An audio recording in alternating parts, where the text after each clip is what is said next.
Revenge with Karen. The conference room smelled like aggressive cologne and desperation. You know the scent? It's that specific mix of eau de nepotism and the ozone stink of overheating laptops. I was sitting at the mahogany table, the one I'd personally argued we couldn't afford 5 years ago when we were coding out of a basement in Georgetown, watching Derek pace back and forth like a tiger that had been raised on Adderall and TED talks. Derek, the founder's son, man who thought the cloud was something you could literally touch if you stood on a tall enough ladder. I'm Harper. I'm the lead systems architect. Or rather, I was the person who knew where all the digital bodies were buried because I dug the graves myself. I'm 45. I don't dye my grays because I earned every single silver strand debugging race conditions at 3 o'clock a.m., and I have zero patience for corporate theater. If you're into stories about corporate train wrecks and the people who survive them, go ahead and hit follow button or whatever, because this ride is about to go off the rails, and I'm driving the getaway car. Seriously, stick around, it gets worse. We need to talk about velocity, Derek said, stopping to admire his reflection in the pristine glass wall. He was wearing a vest that cost more than my first car. We need to talk about trimming the fat. The room went silent, kind of silence where you can hear the hum of the HVAC system and the collective spiking of blood pressure. There were 12 of us in the room. Engineers, product leads, data scientists, people with mortgages, people with kids who needed braces. And Derek, fresh out of an MBA program that apparently taught him that human beings are just rows in a spreadsheet you can delete to make the margins turn green. I took a sip of my lukewarm coffee, tasted like battery acid. Derek, I said, my voice scratching the air, our velocity is fine. We just shipped the Q3 update with zero downtime. The architecture is stable. If you trim the fat now, you're going to cut into the muscle. He turned to me. The look in his eyes wasn't just dismissive, it was bored. It was the look of a man who had already made up his mind while playing golf on Tuesday and was just going through the motions of pretending to care on Thursday. Harper, he sighed, like explaining gravity to a toddler. That's the problem. You're obsessed with stability. We need disruption. You've built a fortress, sure, but we need a speedboat. And frankly, your stack is looking a little vintage. Vintage. I felt a vein in my forehead throb. I built the routing algorithm that cut our clients' delivery times by 18%. I wrote the redundancy protocols that saved this company's ass when the East Coast grid flickered last winter. I was the one who translated his father's incoherent napkin scribbles into a logistics engine that was currently valued at $40 million. Vintage keeps the lights on, Derek, I said, keeping my tone level. I learned a long time ago that getting angry in a boardroom just makes you look emotional. Getting quiet makes you look dangerous. You want to disrupt the architecture? Fine, but do it after the holiday surge. If you start ripping out load balancers now, the whole system goes dark. Derek smirked. It was a practiced smirk. See, that's the fear talking. We're moving to a new paradigm. Agile, lean, young.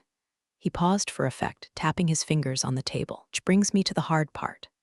Harper, we're restructuring the architecture division. We're bringing in some outside consultants to modernize the stack, which means your role is redundant. The air left the room. My second in command, a brilliant kid named Ben, looked like he was about to vomit. He stared at me, eyes wide, waiting for me to explode, waiting for me to flip the table. Redundant, I repeated. The word hung there, heavy and stupid. We're calling it an evolutionary exit, Derek said, using a phrase that definitely came from a LinkedIn influencer with guru in his bio. Security is waiting in the lobby with a box. We'll need your badge and your laptop. Now, it was a power move, a public execution to show the rest of the pack who was the alpha dog. He wanted me to cry. He wanted me to beg. He wanted a scene he could recount over drinks at the country club. We fired the old guard to make way for the future. I stood up. My knees popped. I felt a strange sense of calm wash over me.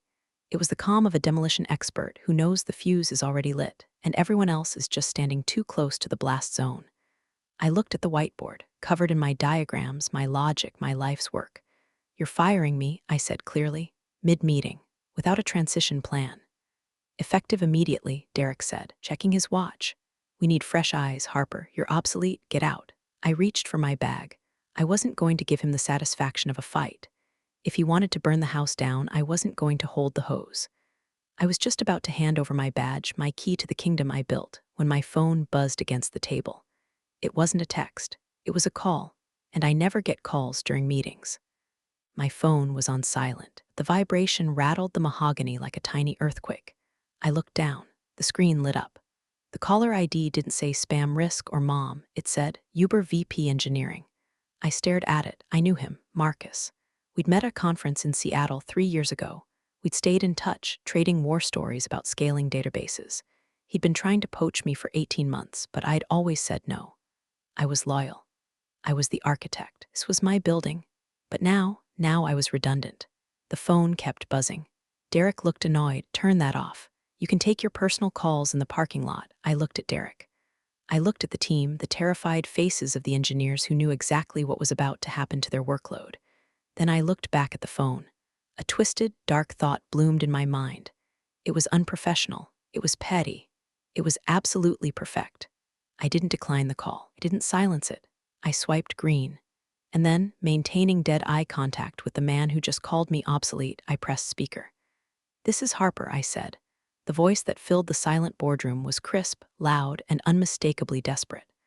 "Harper, thank God," Marcus's voice boomed. "Look, my HR team just got a ping on your LinkedIn status update. Did you just toggle to open to work? Because if you did, I need you. Drowning on this geofencing integration, and your paper on spatial indexing is the only thing that makes sense. I can get the offer letter over in 10 minutes. Double your current base. Full equity. Name your signing bonus. Just tell me you're free." The silence in the room changed. It shifted from the silence of a funeral to the silence of a bomb squad watching a wire get cut. Derek's smirk faltered. His brow furrowed. He looked at the phone, then at me. Clearly didn't understand what was happening. He thought it was a prank. He thought I was bluffing. "Is this a joke?" Derek laughed, a nervous, barking sound. "Who is that?" "It's Uber, Derek," I said, my voice ice cold. "The competition." "Take it," Derek sneered, doubling down on his stupidity because his ego wouldn't let him back up. "If they want my scraps, let them have them. Go ahead, take it." Marcus, on the other end of the line, heard him. "Harper, who is that? You in a meeting?" I smiled. It wasn't a nice smile. It was the smile of a wolf that just found the fence unlocked.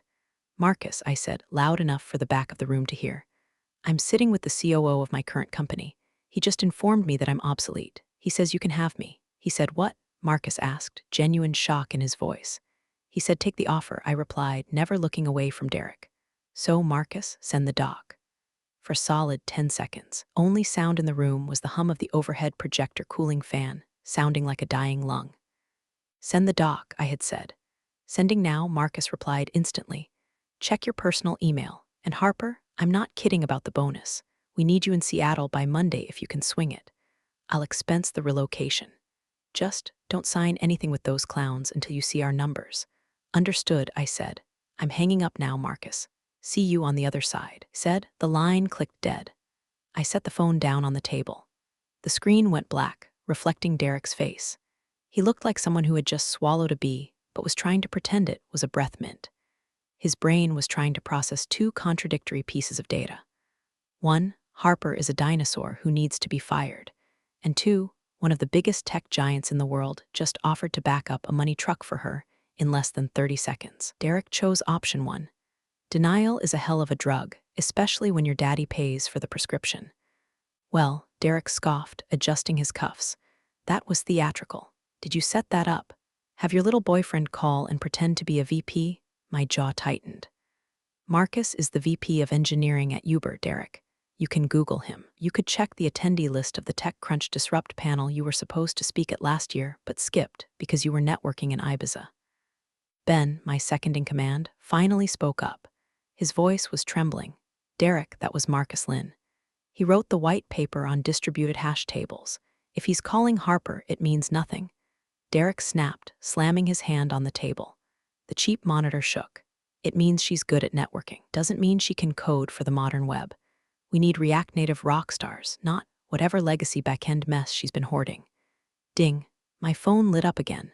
An email notification. Subject, offer letter, principal infrastructure architect. I didn't open it. I didn't need to. I just let it sit there, glowing. "Legacy backend mess," I repeated slowly. "That mess processes 40,000 transactions a second, Derek. It handles the routing logic for your entire fleet. It's not a mess, it's a cathedral, and you're kicking out the stonemason because you want to put up drywall. We have documentation, Derek waved a hand dismissively. We have the wiki. We have the code comments. Anyone can pick it up. Any junior dev fresh out of boot camp could run this system. I looked at Ben. Ben looked at the floor. We both knew the truth. Wiki was 3 years out of date because Derek had cut the budget for technical writers.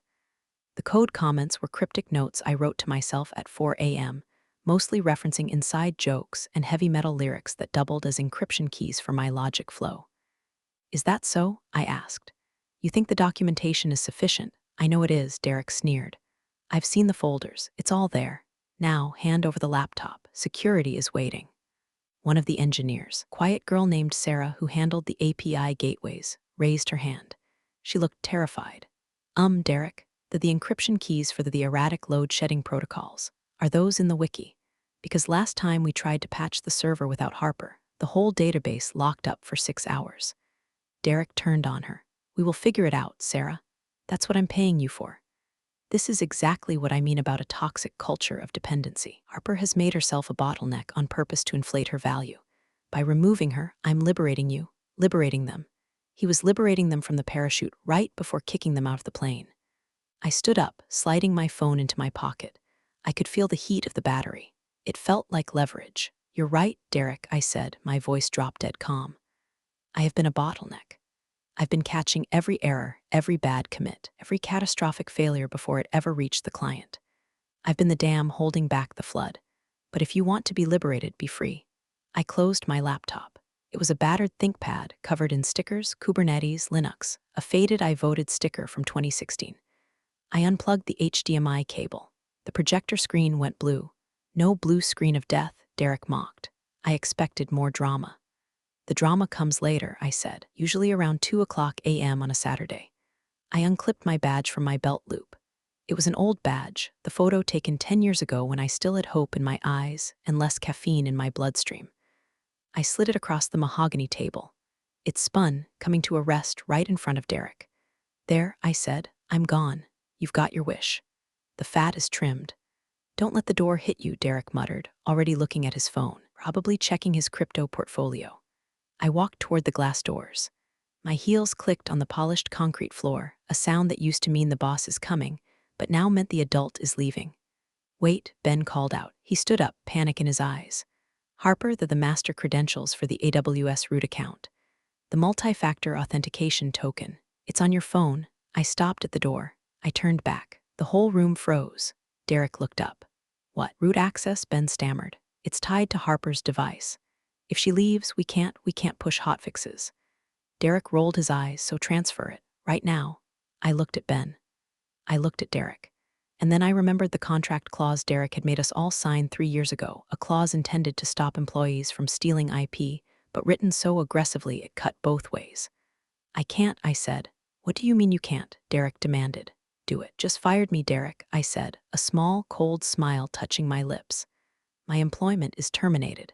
Effective immediately, which means per company security policy, Section 4, Paragraph 2, which you wrote, I am strictly prohibited from accessing, transferring, or modifying any company systems. If I touch that root account now, I'm committing a federal crime. Corporate espionage. I'm authorizing you.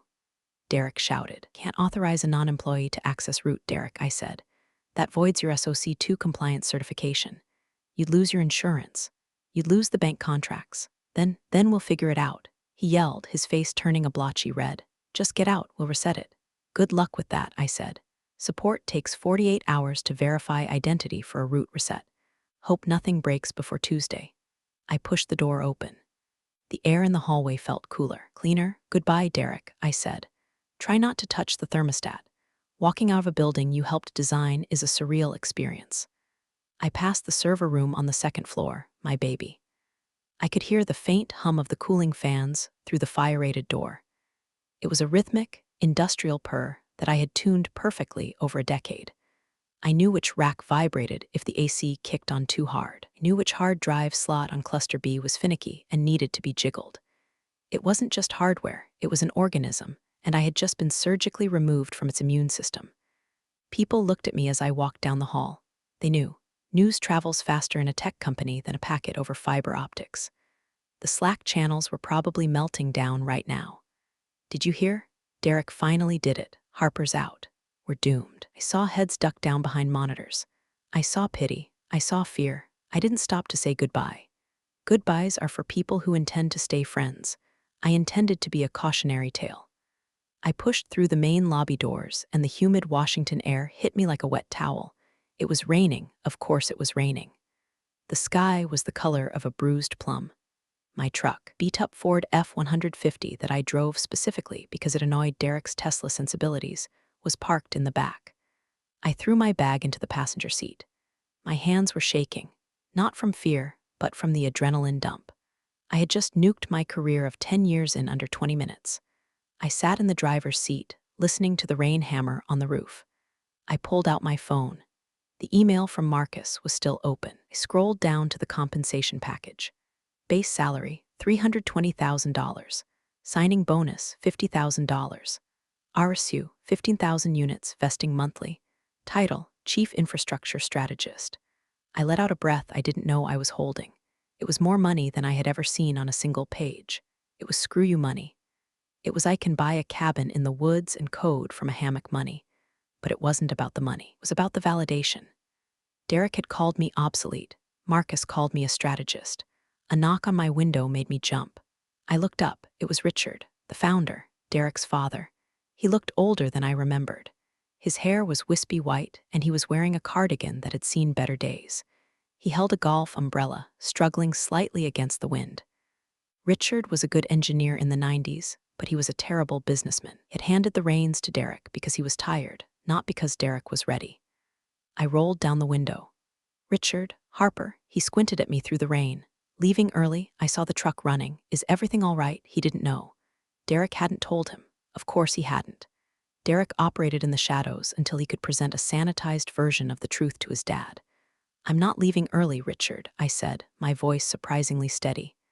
I'm leaving for good. Richard blinked, water dripping from the rim of his umbrella. What? Did you get a better offer? We can match it. You know I was fired, Richard. I cut him off.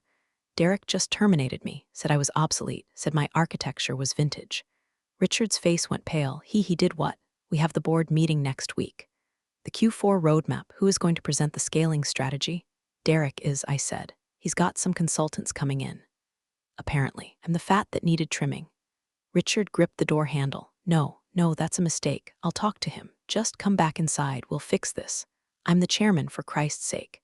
I looked at this man who had hired me when I was 35, who had given me a chance when other tech bros thought a woman couldn't handle back-end architecture. I felt a pang of sadness. But then I remembered Derek's smirk. I remembered the word redundant. It's too late, Richard. I said I already accepted another offer. In the room, while Derek was firing me. Who? Richard whispered. Uber, I said. Richard physically recoiled. He knew what that meant. He knew they were our biggest competitor in the logistics space. He knew that if I went there, I wasn't just leaving, I was defecting. Harper, please. The non-compete, Derek voided it, I said ruthlessly. He fired me without cause. In Washington state, that makes the non-compete unenforceable. You should check with legal, but I'm pretty sure Derek just handed your playbook to the enemy. Richard looked like he was going to be sick. He turned and looked back at the glass building, his legacy, now being piloted by his idiot son. I have to go inside, Richard stammered. I have to stop him. Good luck, I said. And Richard, tell Derek that spaghetti code is what Italians call a masterpiece. It's what keeps the sauce from sliding off the plate. I put the truck in gear. I didn't look back as I peeled out of the lot. I turned on the radio. Some classic rock station was playing Burnin' Down the House by the Talking Heads. I cranked the volume. I drove toward the highway, toward Seattle, toward the future. Behind me, in the rearview mirror, the gray building grew smaller and smaller until it was just a smudge against the rainy sky.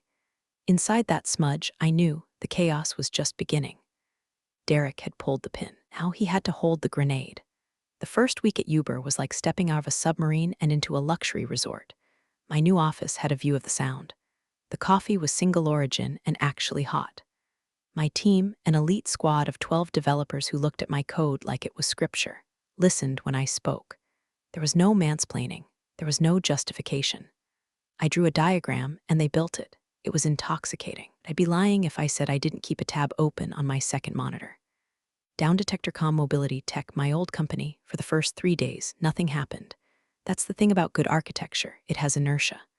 A well-built system can run on autopilot for a while, even if the pilot is dead at the controls. It coasts. But on Thursday, the wobble started. It began with a text from Ben.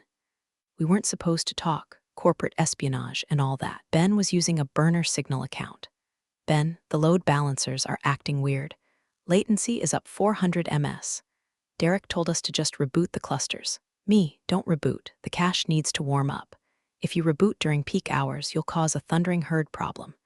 Ben, I know, I told him. He said reboot it, it's just a computer. We rebooted. Now the database CPU is pegged at 100%. I sipped my latte and watched the little red line on Down Detector tick upward. A small spike in user reports. App is slow. Can't log in. I didn't reply to Ben. I couldn't. Helping him would be helping Derek, and Derek needed to learn that gravity exists. By Friday afternoon, the wobble became a shake. I was in a strategy meeting with Marcus, mapping out a new predictive arrival algorithm, when my old company's public status page updated. Status degraded performance on East Coast nodes. Looks like your old friends are having a rough day, Marcus noted, glancing at the screen. He wasn't gloating, he was just observing. In this business, downtime is blood in the water. They're rebooting the clusters, I murmured, staring at the metrics. They're trying to clear a memory leak that isn't a memory leak. It's a queue backup. How do you know? Marcus asked. Because I designed the queue to back up when the fraud detection API gets too aggressive, I said. It's a safety valve. If they reboot, they flush the safety valve. The fraud checks will fail open. Ouch, Marcus said. That sounds expensive. It is, I said. Back at the old office, as I later learned, it was pandemonium. Derek had brought in his consultants, 3 guys in Patagonia vests who specialized in agile transformation, but couldn't read a raw SQL query to save their lives. They were staring at the dashboards, which were flashing red, and throwing out buzzwords. We need to horizontally scale. One of them shouted, spin up more instances. Derek commanded, so they did. They spun up 50 new server instances. Here's the thing about the system I built. It had a hard-coded license cap on the third-party mapping API, a cap I had negotiated to save us money. The contract allowed for 100 concurrent connections. When they spun up 50 new servers, the total connections hit 150. The mapping provider's automated system saw the breach of contract. And, as per the terms I had warned Derek about 2 years ago, it instantly revoked the API key. Friday, 4:15 p.m. Every single driver on the platform lost their map. I saw it happen in real time on social media. Twitter exploded. At angry user, WTF, my app just went blank. I'm stuck in traffic and I don't know where I'm going. Hash mobility tech fail at driver Dave. I can't pick up riders. The map is gone. Support is not answering. Ben texted me again. Just one word. Ben, blackout. I sat in my ergonomic chair, watching the chaos unfold from the safety of the competition. I imagined Derek in the war room, screaming at the consultants, screaming at Ben, screaming at the screens. I imagined him trying to call the mapping vendor, only to realize he didn't know the account number, the password, or the name of the rep, because the rep's contact info was in my Rolodex, the physical one, which was currently in a box in my garage. Should we call them? Marcus asked, half joking. Offer to acquire them for pennies on the dollar. Not yet, I said, turning back to my code. Let them simmer. The weekend is just starting. I typed a few lines of Python, optimizing a route for Uber. It felt smooth, clean. Meanwhile, 40 miles away, my legacy was burning down, and the only man with a fire extinguisher was the one who had lit the match. Monday morning brought the lawyers. I expected them. When a narcissist fails, their first instinct isn't to apologize, it's to find someone to blame. And since Derek couldn't blame the servers for being disloyal, he blamed the architect. I was sitting in Uber's HR orientation, half listening to a presentation about health savings accounts, when my personal phone buzzed. An email from legal at mobilitytech.com. Subject, urgent. Demand for return of proprietary data / intellectual property. Miss Harper, has come to our attention that critical system documentation and administrative credentials are missing from company repositories. We have reason to believe you have retained these assets in violation of your employment agreement. You are hereby ordered to return all encryption keys, root passwords, and architectural schematics within 2 hours, or we will seek immediate injunctive relief and damages for sabotage. Sabotage. That was rich. Excused myself from the meeting and walked to the break room. I made a cup of tea. Then I opened my laptop and drafted a reply. I didn't need a lawyer for this. I knew their contracts better than they did. To legal at Mobility Techcom CC, Derek, Richard Deere legal team, per my termination interview or lack thereof. I was escorted from the building immediately. I was not given an exit interview, nor was I asked to perform a knowledge transfer. As per the company handbook, page 42, section 8, all company assets must be surrendered upon termination. I surrendered my laptop and badge. I retained nothing. Regarding the missing documentation, all documentation exists within the company's Confluence server. However, as I repeatedly warned management in Q1, Q2, and Q3, see attached forwarded emails, filing system requires specific tag-based queries to navigate because the search function is broken. If your current team cannot find the files, it is not because they are missing. It is because they do not know how to ask the library for the book. Regarding the encryption keys, these are stored in the Hardware Security Module, HSM, in the server room. Access to the HSM requires a physical fob. My fob was on the keychain I handed to security. If you have lost it, that is a physical security breach, not a theft. I am now an employee of a competitor. Any request for me to perform work, explain systems, or guide your team constitutes consulting services. My rate for consulting is $5,000 per hour, with a 10-hour minimum, payable in advance. If you wish to engage my services, please send a contract. Regards, Harper. I hit send. 10 minutes later, my phone rang. It was Ben. Harper whispered, "Derek is reading your email. He's purple. Veins are popping. Is he going to pay the consulting fee?" I asked dryly. "He threw a stapler at the wall," Ben reported. "He's screaming that you encrypted the documentation on purpose." "I didn't encrypt it," I said. "I just organized it using the Dewey Decimal System of Logic, and he's trying to read it with a coloring book mindset." "Did they find the HSM fob?" "Yeah, it was in the box security took," and said, "But nobody knows the PIN." I paused. The PIN, the 6-digit code that unlocked the physical hardware keys for the entire kingdom. "Let me guess," I said. "Derek wants the PIN. He says if you don't give it to him, he's calling the FBI," Ben said, sounding terrified. "Tell him the PIN," I said. "I don't care. It's not my problem anymore." "What is it?" Ben asked, pen ready. "It's the date the company was founded," I said. MMDDI. Eric's birthday is the backup PIN. There was a long silence on the other end. "Ben, Harper," Ben's voice broke. "We tried the founding date. It didn't work. And we tried Derek's birthday. It didn't work either." I frowned. "That's impossible. I set those myself. Unless," then it hit me. A memory from 6 months ago. Derek had demanded a security audit. He had insisted on changing all the master pins himself, claiming that too many people know the old ones. He had walked into the server room, changed the codes, and then, "Ben," I said slowly. "Derek changed the pins in April. He said he wrote them down in his black book. You know, the moleskine he carries everywhere. The one he left in the Uber on his way to the airport last week," Ben asked. I started laughing. I couldn't help it. It was a dark, guttural laugh that scared the HR rep walking by the break room. "He lost the master keys," I wheezed. "Locked himself out of his own house and lost the only key." "So, we're screwed?" Ben asked. "You're not just screwed, Ben," I said, wiping a tear from my eye. "You're bricked. You have to reset the hardware.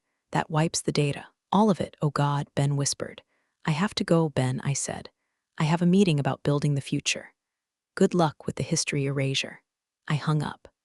I pictured Derek tearing apart his office, looking for a notebook that was probably currently being sold on eBay by an Uber driver who thought it was just a nice journal. The irony was delicious. The vintage architect was the only one who remembered where the keys were, but the modern disruptor had thrown them in the trash. In the tech world, nothing stays secret forever, especially when you have a dozen disgruntled engineers who just watch their stock options evaporate because their boss lost a notebook. On Wednesday, 2 days after the blackout weekend, I received a file via an anonymous Proton Mail account. No subject line. Just a video attachment labeled Board Q3 Emergency Session MP4. I shouldn't have watched it. It was technically confidential material. But I'm human, and I'm petty, and I wanted to see the fire. I put on my noise-canceling headphones, dimmed the lights in my home office, and clicked play. The video was grainy, recorded from a laptop webcam sitting low on a table, likely Ben's laptop. left accidentally open during the Zoom hybrid meeting. The board was gathered around the long oak table. Richard sat at the head, looking like a ghost. He had aged 10 years in 10 days. Derek sat to his right, wearing a suit that was too shiny, sweating through his shirt. Across from them sat the investors, the VCs, the sharks. Specifically, a woman named LiNa represented the venture capital firm that owned 30% of the company. LiNa didn't suffer fools. She ate them for breakfast. "Let me get this straight," LiNa said, her voice tinny through the laptop speakers. "We have been offline for 72 hours. Our customer churn rate has spiked 12%, and you are telling me we cannot restore the database because it's a hardware issue," Derek stammered. "Legacy hardware. The HSM modules are antiquated. Modernizing them." "You lost the PIN," LiNa said flatly. She didn't ask, she stated. "My technical auditor spoke to your sysadmin. You lost the administrative PIN to the security modules, Derek. You are locked out of your own encryption." Derek wiped his forehead. It was a transition error. When Harper left, LiNa interrupted. "Yes, let's talk about Harper. I reviewed the staffing changes. You fired your lead architect, woman who built this proprietary stack, on the same day you initiated a major restructuring. She was resisting the new direction." Derek argued, his voice cracking. "She was a blocker. We needed velocity." "Velocity," LiNa repeated. She picked up a piece of paper. "I have a report here." "Do you know where Harper is now?" Derek stayed silent. "She is at Uber," LiNa said. "She started Monday. And according to my sources in the Valley, is already leading a team to implement a new predictive logistics feature." "Does that sound familiar, Derek?" "That's our roadmap," Derek whispered. "It was your roadmap," LiNa corrected. "Now it's their product. Because you fired the person who understood it and sent her to the competition with a grudge, and I assume, a very thorough understanding of exactly where our system is weak. She signed a non-compete." Derek shouted, desperate. "Which you voided by firing her without cause." Richard suddenly snapped. It was the first time he had spoken. He slammed his fist on the table. "I checked with legal, Derek. You didn't even consult HR. You just threw her out. You gave away our castle and the architect who built it." The room went deadly silent. Derek looked at his father, betrayed. "I did it for the company, to modernize us." LiNa stood up. She gathered her papers. "Derek," she said, her voice dangerously calm, "you didn't modernize us. You bricked us. I am calling for vote of no confidence, pending a full audit of the IP loss." "You can't do that," Derek said, standing up. "My family holds majority voting rights." LiNa looked at Richard. "Richard?" Richard looked at his son. He looked at the chaos. He looked at the stock price ticker on the wall, which was bleeding red. "I abstain," Richard whispered. Derek's eyes went wide. "Dad, I abstain," Richard repeated, putting his head in his hands. The video ended. I sat back in my chair. The silence in my apartment was heavy. I took a sip of wine. It was a Cabernet. Bold, full-bodied, with notes of oak and vengeance. I didn't feel happy, exactly. It's hard to feel happy watching something you loved die, but I felt balanced. The scales had tipped. I closed the laptop. My phone buzzed. It was Richard. "Richard, can we talk, please? Coffee, tomorrow." I stared at the text. Part of me wanted to ignore it. Part of me wanted to let them burn. But the architect in me, the part that hates inefficiency and waste, knew that this wasn't over. Me, 8 a.m., the Starbucks on 4th. Don't bring Derek. The Starbucks on 4th was neutral ground. Loud, crowded, smelling of burnt espresso and anxiety. Richard was sitting at a corner table, looking like a man who had slept in his clothes. He had a black coffee in front of him, untouched. When I sat down, he didn't even say hello. He just slid a piece of paper across the table. It was a check, a blank check, literally. Signed by him, drawn on his personal account with the amount line left empty. "Name your price," Richard said. His voice was raspy. "Come back, we'll fire Derek, we'll make you CTO, we'll give you 10% equity. Just fix it." I looked at the check. It was tempting. Not for the money, but for the power. To walk back in there, step over Derek's metaphorical corpse, and take the throne. But then I remembered the team at Uber. I remembered Marcus, who listened to me. I remembered the feeling of building something new instead of patching something old. "I can't, Richard," I said, sliding the check back. "Why?" Richard pleaded. "Is it the money? I can liquidate assets." "Harper, the clients are leaving. FedEx just pulled their contract this morning. They said our routing reliability dropped below 90%. If we lose DHL, we're insolvent." "It's not the money," I said. "It's the fact that I've moved on. And frankly, Richard, I don't trust you anymore. You let Derek run wild. You watched him dismantle the culture I built, and you said nothing because he was your son. Richard winced. I know, I failed. But the company, the tech, it's your baby too. No, I said sharply. It was my baby. Now it's just code. And right now, it's broken code. Can't fix the HSM modules, Richard admitted. The data is encrypted. The backups are corrupted because the encryption keys were on the same ring. We're looking at total rebuild. From scratch, it will take 6 months. We don't have 6 months. We have 6 weeks. He leaned in, his eyes desperate. Harper, you have the notes. I know you do. You have the logic in your head. You could rebuild the core routing table in a weekend. You wrote it. I took a sip of my tea. I could, admitted, but I won't do it as an employee. Then, as a consultant, Richard said, whatever you want, I thought about it. I thought about the vintage insult. I thought about the obsolete comment. And I thought about the ultimate revenge. Not destroying the company, but saving it for a price that would hurt. Okay, I said, I'll do it. I will spend this weekend, 48 hours, rebuilding the core routing logic so you don't go bankrupt. I will get your trucks moving again. Thank you, Richard exhaled, looking like he might cry. Thank you, what's the fee? I pulled a folded document from my bag. I had typed it up that morning just in case. $1 million, I said, cash up front. Richard blinked. $1 million, and I continued, I want the IP rights to the modular scaling framework I build this weekend. You get a license to use it, but I own the code, which means I can license it to others, including Uber. Richard's jaw dropped. Want to sell our core tech to our competitor? I'm building it, Richard, I said. If you want me to save you, I'm doing it on my terms. You get to survive. I get the patent. That's the deal. Richard stared at me. He looked at the check he had tried to give me. He looked at the desperate text messages flashing on his phone from the board. He had no choice, and he knew it. Okay, he whispered. Okay, do it. I smiled. It was the first genuine smile I'd had in weeks. Great, I said. Wire the money. I'll start Friday night. Oh, and Richard, tell Derek he's not allowed in the building while I'm there.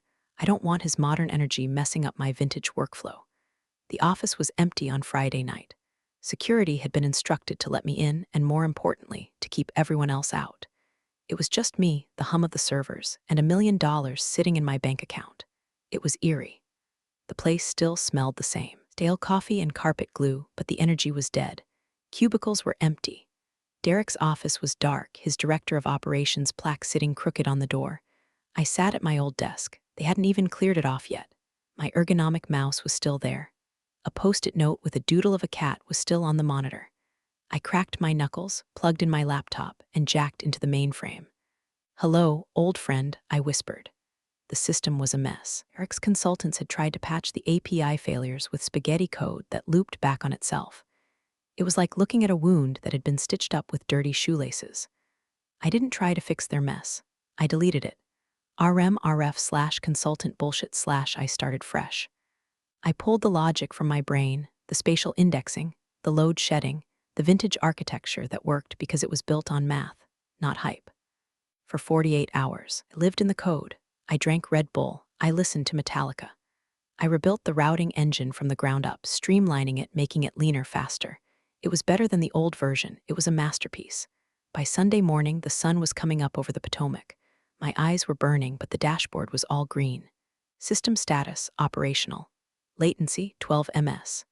API connections, stable. I had done it.